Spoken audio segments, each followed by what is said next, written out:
Vivimos en un mundo donde pareciera que la gente no sabe de dónde viene, ni tampoco sabe dónde va, sabiendo que hay un Dios, pero que viven como que Dios no existiera. Cada uno vive a su manera, queriendo hacer lo que quiere para poder lograr y surgir, que no es malo, es bueno eso. Pero qué importante es reconocer que hay un Dios y que si estamos en esta tierra no estamos por el azar ni por una casualidad. Quien te habla es el pastor Manuel López desde Santiago de Chile, siempre compartiendo dosis de bendición. Y la dosis lleva por título el día de hoy, Nunca podrás vencer a Dios. Y el texto a leer está en el libro de Juan capítulo 14, verso 6, donde dice, yo soy el camino y la verdad y la vida. Nadie viene al Padre sino por mí. Muchas veces, con la vida que llevamos y actuamos, pareciera que aquellos que dicen creer en Dios como que no existiera. O quieren dentro de sus vidas manejar, convencer o vencer al Señor. Pero Jesús fue muy claro en lo que declaró. Yo soy. Lo que quiere decir que fuera de Él no hay nadie más grande que Él. Pero como que no lo entendiéramos. Y si lo entendemos, como que nos hacemos los desatendidos. Porque Él al declarar esas palabras en el libro de Juan capítulo 14, verso 6, donde Él dice, yo soy el camino, la verdad y la vida, está estableciendo que no hay otra manera de tener la seguridad de todo lo que alguien podría necesitar. Pero ¿qué pasa con el mundo en que vivimos? Como dije al principio, la gente vive como si Dios no existiera. Pero escúcheme bien lo que les diré. Cuando estas personas tienen necesidad, sí se acuerdan de que hay un Dios. Y lamentablemente, no es solo con las personas que habitan en nuestro mundo, también algunos de los que dicen ser cristianos, dicen creer en Dios, pero Dios no es su prioridad.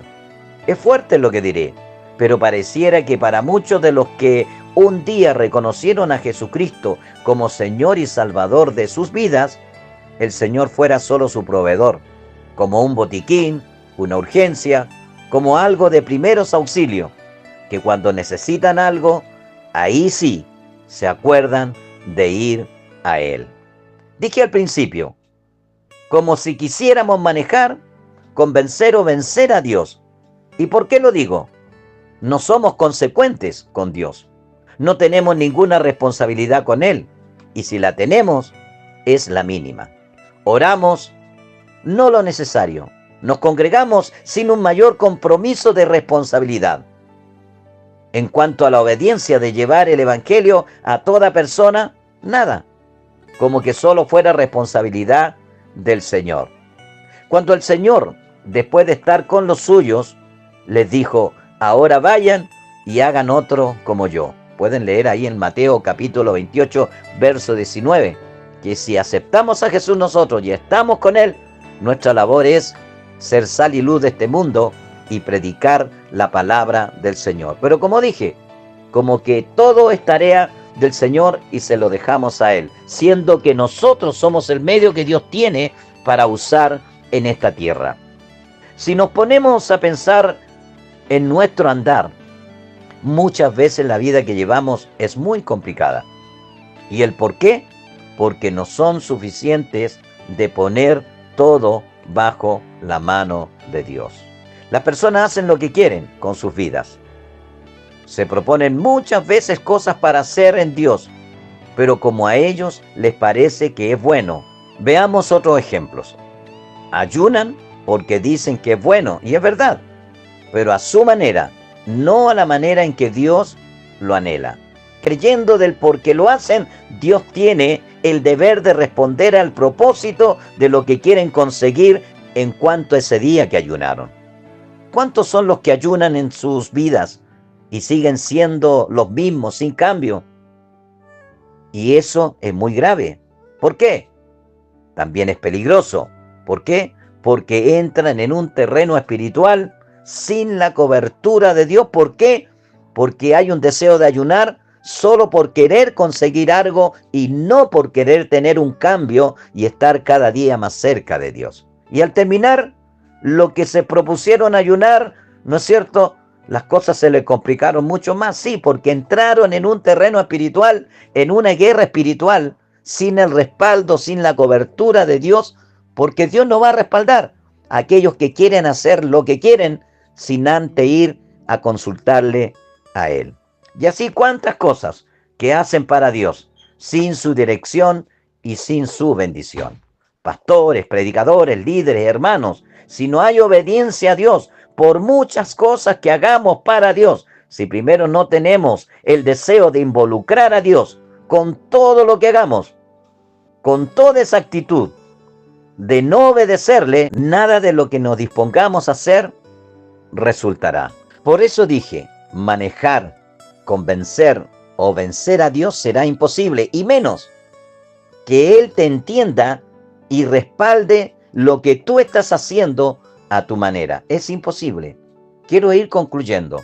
Y estas dosis de bendición las comparto para que tú en Dios ores y Dios te siga hablando mucho más.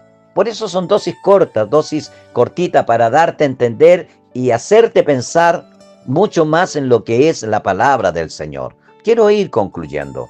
Manejar, convencer a Dios será demasiado difícil. Él jamás consentirá algo que no esté de acuerdo a lo establecido por Él. Él dice, sin mí nada podéis hacer, en el libro de Juan, capítulo 15, verso 5. Y si hacemos algo, nada saldrá bueno.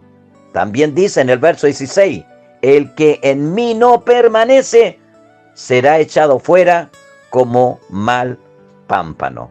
Otro texto importante. La desobediencia a la palabra de Dios y a Dios mismo trae consecuencias negativas, como la entrada del enemigo y el castigo divino. Aunque vivimos bajo la gracia, porque muchos decimos que estamos bajo la gracia, los mandamientos de Dios siguen vigentes y la desobediencia conlleva el pecado y el juicio. Por eso es difícil querer cambiar la mano de Dios o la voluntad de Dios para que se haga nuestra voluntad. ¿Estamos con Dios o no estamos con Dios? ¿Vivimos a su manera o vivimos a la nuestra? ¿O le dices a lo blanco blanco o a lo negro negro? Como dice un dicho, a medias tintas no sirve. Y como dice la Biblia en Apocalipsis capítulo 3, verso 15, ¿somos fríos o somos calientes? Recuerda lo que dice, yo conozco tus obras. Dios lo sabe todo, amado y amada. Querer convencer a Dios de algo que no es correcto para que Él haga lo que tú quieres, no sucederá nunca. Mi pregunta es en esta hora, ¿estás haciendo las cosas bien? ¿Estás correctamente dándole toda tu vida a Dios? ¿O hay cosas que tu vida solo la quieres manejar tú, a tu manera, a como a ti te parece?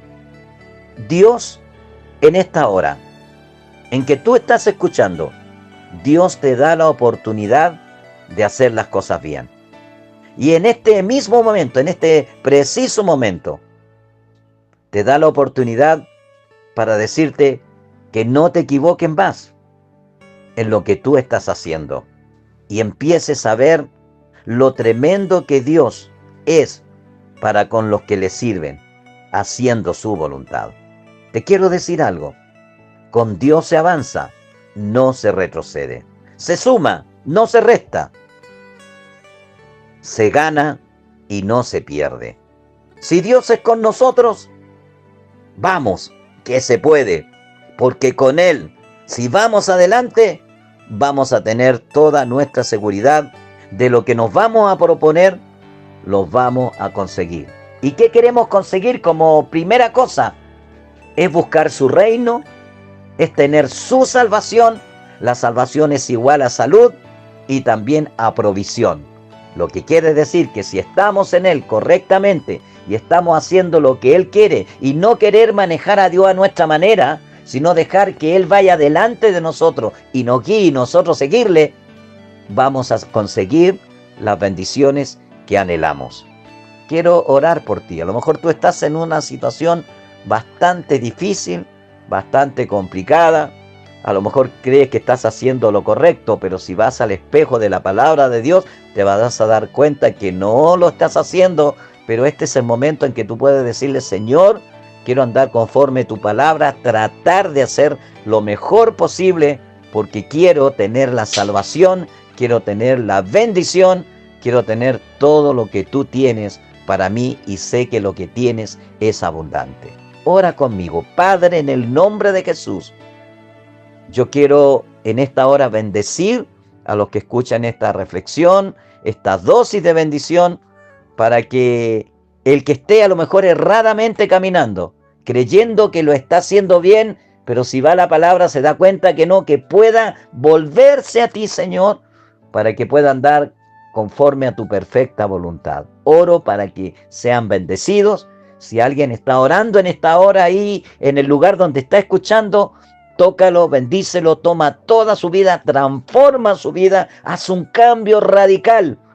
Y sé que tú, Señor, vas a poner en él bendición, y él va a poder ver, o ella va a poder ver, la abundante bendición que tú tienes. Y va a poder ser ese medio que tú anhelas, porque sé que cada uno de los que hemos sido llamados y hemos reconocido tu nombre y te hemos aceptado en nuestro corazón, el propósito tuyo es que hagamos tu voluntad, seamos sal y luz y seamos los medios que tú quieres usar en esta tierra. Señor, muchas gracias, porque sé que a través de esta palabra tú vas a bendecir muchas, pero muchas vidas. Señor, muchas gracias en el nombre de Jesús. Quien te habló es el pastor Manuel López desde Santiago, Chile, esperando que esta palabra sea de bendición para tu vida, donde quiera que estés. Dios te bendice.